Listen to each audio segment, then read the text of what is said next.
Muito bem, no nosso terceiro bloco, aqui com o professor Rogélio, que é professor de Criminologia e de Direito Penal, lá em Guadalajara, no México.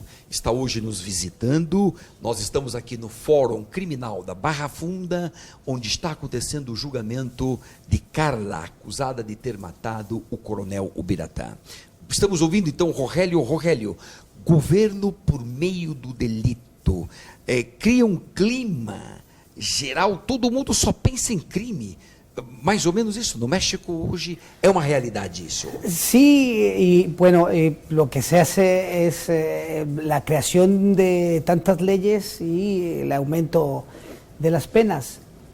Y sobre todo se quedan a un lado las cuestiones garantizadoras del ser humano, que se encuentran establecidas en la Constitución y en tantos tratados internacionales. Y bueno, esto obedece que la criminalidad es más desprejuiciada, más violenta, pero sobre todo corresponde a una ley criminológica que tiene que ver con una correlación de las medidas extrapenales y de las medidas penales.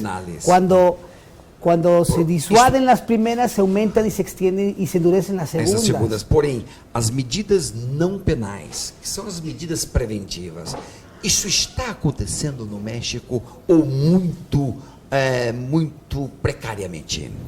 Pues más bien se está aconteciendo precariamente a esas medidas preventivas y se está yendo a las medidas penales represivas. De prima ratio. Estamos hablando de prima ratio. Por ejemplo, hay paquetes legislativos. Ajá. Que si le damos un vistazo en casi todos los estados es para la creación de nuevos tipos penales. Por ejemplo, el halconeo. Aquí Falcao, creo que la traducción sería Falcao. El halcón. El halcón es una figura de la estirpe de la delincuencia organizada de la más baja, que es la que es el vigilante, que fica vigilando, el que acecha, que dá o sinal y da o aviso a la otra, o la organización criminal para la ejecución, para el secuestro, para hacerle daño a aquella persona y conseguir la información y enviar el mensaje criminal, que es el decapitamiento, el descuartice. Entonces, esa es una figura. La otra, otras figuras más atenuadas, por ejemplo, el buchón. El buchón viene de Bucanas, del vino Bucanas, que no lo saben pronunciar y pronuncian buchanas. Ahí vienen los buchones. Y son jóvenes, han sido 150,000 jóvenes desplazados y familias y más de 30,000 jóvenes que han participado en la delincuencia organizada en esos últimos años. Eles foram então arregimentados, foram cooptados pela delinquência con organizada. Una paga mínima para que tú seas buchón, para que tú... Paga alguma coisa. E o que eles fazem? Esses são jovens, não? São jóvenes. E eles fazem o que, concretamente, na hora do crime? Distribuem a droga, por exemplo? No, hacen la labor de vigilancia, del halconeo, del acechamiento, se llaman levantones, cuando capturan a una persona y la suben a un coche, se la llevan a un lugar, los mantienen ahí por un tiempo y después los decapitan y los dejan en carreteras para causar miedo. Más miedo. Lo que aconteció en Veracruz, en Guadalajara. Y se corta la cabeza de las personas, ¿no? Ahí. Se corta la cabeza, sí, pero ya ahora se corta la cabeza con la gente viva. Antes primero los ejecutaban y luego les cortaban la cabeza. Aumentan la hazaña decapitándolos vivos. Entonces eso produce más dolor, obviamente, y produce pues más indignación de la gente. Pero ahora sube el tono de la violencia cuando esas personas no forman parte de la delincuencia organizada. Aí é que está. Esse é o problema. Se são inocentes, não? Aí a população reage dizendo que inocentes não podem ser decapitados. Por ejemplo, las víctimas totalmente inocentes que vienen del sur para una mejor vida en Estados Unidos, que secuestran autobuses enteros, y después los ejecutan a todos, ¿no? Executa todo mundo Sí, dentro entonces, de un ônibus. Ajá. Aparece el populismo penal y las instituciones públicas establecen que son miembros de la delincuencia organizada y las familias se indignan sobre esos hechos. Claro, claro. Entonces es allí donde van apareciendo estos delitos de reacción, de no denuncia, por ejemplo, de esa desconfiança que tiene el ciudadano para denunciar a las instituciones Então, públicas. a impunidade é muito grande. Hay una impunidad bastante amplia en todo México. Y obviamente, como las organizaciones criminales tienen conexiones con policías, no con todos, las fuerzas y cuerpos de seguridad pública del Estado mexicano, no todos forman parte de la delincuencia. Algunos que la forman, ¿no? Y esa es la desconfianza que tiene mucha gente al denunciar un hecho. A denunciar o hecho. Porque boa parte da polícia não acaba participando ou da violência ou a parte da polícia também acaba participando da corrupção. La corrupción. É corrupção que é muito grande. Ese es un problema también que tenemos y que, bueno, Transparencia Internacional nos coloca entre los 10 primeros países sobre corrupción y yo considero que es un problema que se tiene que tratar por el nuevo gobierno, esa corrupción intramuros y que se debe de formar a las instituciones públicas, a los que van a formar parte de las instituciones públicas de seguridad, a atenuar esa corrupción. Pero sobre todo hay otro tema muy interesante que yo no lo he visto, que se ha tocado, que se ha tratado, que es la victimización secundaria. También las instituciones públicas no... Que é o maltratamento da vítima pelos órgãos públicos. Entonces, esta victimización secundaria se vuelve pues más incomprensible, se vuelve mucho más dolorosa que la victimización primaria, porque quien la lleva a cabo, obviamente, son las instituciones públicas. Entonces, de allí que no tenemos éxito en las denuncias, se provoca que grandes recompensas de 100,000 hasta 15 millones de pesos por denunciar a la delincuencia organizada. Como criminoso. Entonces, las personas, la gente no le tiene confianza. No tiene confianza. No. Entonces, yo creo que hace falta un programa interesante para minimizar la victimização secundária. A victimização secundária. Sim, seguro. Isso. E esse é um gravíssimo problema. Esse é um gravíssimo problema de vitimização secundária. E aí, consequentemente, a impunidade é muito alta, o crime continua, a violência continua. Sim. E este modelo, então, de violência, de vingança, de um grupo contra outro grupo, este modelo, então, Rogério, está praticamente... En todo el país. Acabou, não tem sentido, não tem futuro. No, aquí hace falta que la sociedad en su conjunto colabore desde su punto de vista, colabore conjuntamente para la prevención, para la protección, no solamente dejarle al Código Penal, no podemos resolver el problema desde el Código Penal. Pero necesitamos fortalecer las instituciones públicas para la prevención temprana de la criminalidad. Eso, y sobre todo acrecentar el deporte y la cultura en todo el país. Sí, porque sí. Si la gente está ocupada leyendo un libro o practicando un deporte, pues poco le va a llamar la atención la criminalidad. Claro, claro. Então, ocupar o jovem, né? Sobretudo o jovem, tem que ter ocupações, escola, porque assim ele deixa de ficar, digamos assim, uma pessoa fácil de ser cooptada pelo crime organizado. Sí, por ejemplo, mi universidad, la Universidad de Guadalajara, otorga becas a estudiantes sobresalientes. Entonces se permite, estudiantes muy pero no todas las universidades lo hacen.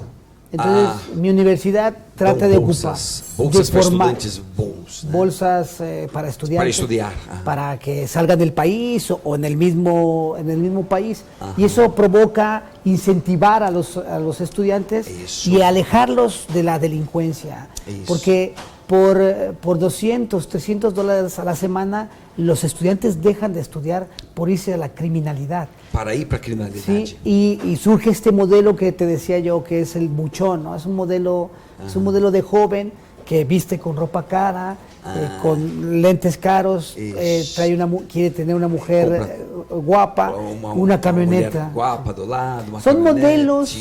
modelos que han surgido, pero que desde las aulas, desde la educación, seguramente se puede prevenir. Obviamente el Estado tiene que, en vez de comprar armas, tiene que dar más becas a las universidades. Tiene que dar más dinero a las universidades. Claro, Y obviamente colocar todo mundo dentro da universidade. a las universidades y en las escuelas, ¿no? Porque ahora ya la escuela preparatoria, la preparatoria ya es obligatoria, pero hace falta infraestructura para que todos los alumnos puedan estudiar, porque hay mucho rechazado en todo el país. Entonces, si el Estado invirtiera más en la educación, seguramente, en la educación, y no invirtiera en las armas, estaríamos... Necessitamos de mais Estado social e menos Estado penal. Repressivo, sim, Repressivo, não?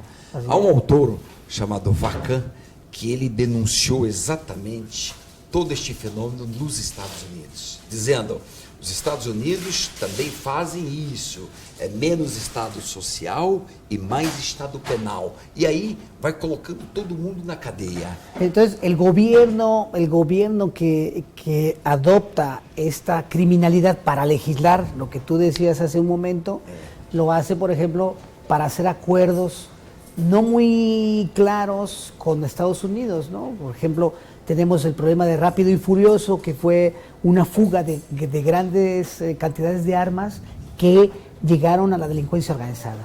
Y el otro que fue el Plan Mérida, que se suscribió con Bush, Calderón con Bush, y que era aportar grandes cantidades de dinero para la protección de los más de 3.000 kilómetros de frontera que tenemos con Estados Unidos, pero sobre todo para que no llegaran inmigrantes allá. É isso, para passar para os Estados Unidos. Sí, entonces... Então eles gastam uma fortuna, né, com isso. Uma fortuna. Entonces, si ese dinero se pudiera aplicar para la educación, porque una sociedad más formada, más educada, claro, es más inteligente Claro, y sabe claro. decidir, su discernimiento seguramente lo va a llevar más al estudio, a su formación, Sem a sombra de su dúvida. preparación Sem sombra de dúvida. formal, que a una vida corta que te va a llevar la delincuencia organizada. Sim, sim, sim, sim. Até porque os jovens, de um modo geral, são as grandes vítimas, né, de tudo isso. Sim. É mais jovem, mata mais Entonces, jovem.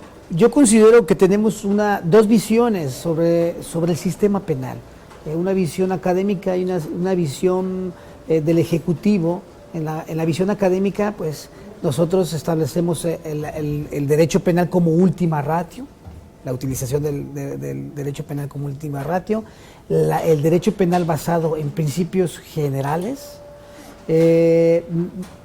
Provocamos más la prevención, ¿sí? Obviamente con esta noble ciencia que es la criminología, y por otro lado el derecho penal del Ejecutivo, que lo que hace es establecer más represión, más leyes, populismo penal y una hipertrofia legislativa. Sin duda. Una hipertrofia legislativa Sin que duda. lo que provoca es fugas en los sistemas carcelarios, homicidios, suicidios Isso. y una administración de justicia más lenta. Isso. E solução, nada. Y de solución nada, porque es invertirle a la infraestructura penal, porque es construir más cárceles, ¿sí? Para meter a la cárcel a jóvenes o a delincuentes menores o delitos de bagatela. Agora é incrível, Rogério, para a gente terminar, incrível, este é um fenômeno da América Latina. Sim. Toda a América Latina está fazendo a mesma coisa. E aqui no Brasil, faz 30 anos que essa política populista se agravou, se intensificou. Há 30 anos fazem a mesma coisa y no tem solución. Sí, pero yo creo que viene también de la adopción, por ejemplo, de Giuliani, ¿no? Con esa tolerancia cero y ni un cristal roto. Entonces, pues eso tiene que ver con el populismo. Allá sí le resultó, pero por la sociedad en la cual se aplicó ese programa. Exactamente. Aplicar aquí esas medidas antitolerantes y del derecho penal del enemigo no va a minimizar ni a disuadir la criminalidad. Perfecto. Porque somos una sociedad más desorganizada, pero sobre todo menos informada. Y a mí me gusta el lema que tienes, la información para transformarla en conocimiento. Eso. Eso es muy importante. eso. Si yo estoy bien informado, genero un proceso que va a generar conocimiento Claro. para poder prevenir, protegerme y poder ayudar para minimizar y vivir en paz todos. Extraordinário. Pois, Rogélio, queríamos agradecerle muitíssimo por dar essas notícias todas do Estado de México, do país mexicano. E, bem, aqui estamos em nossas tertúlias criminológicas, amanhã às 17 horas. Hoje eu falo de segunda, por isso que eu digo amanhã já está no ar para todo mundo ver tertúlias crinológicas, mais aqui este encontro conosco, com Rogélio. Lhe agradeço muito Muchas gracias a ti. Parabenizo pelo livro Direito Penal da Ofensa, Direito Penal da Ofensividade. Parabéns, Rogélio. Hasta pronto. Gracias. Hasta pronto. Un saludo. Hasta Ok. luego. Muito bem. Vale. Avante.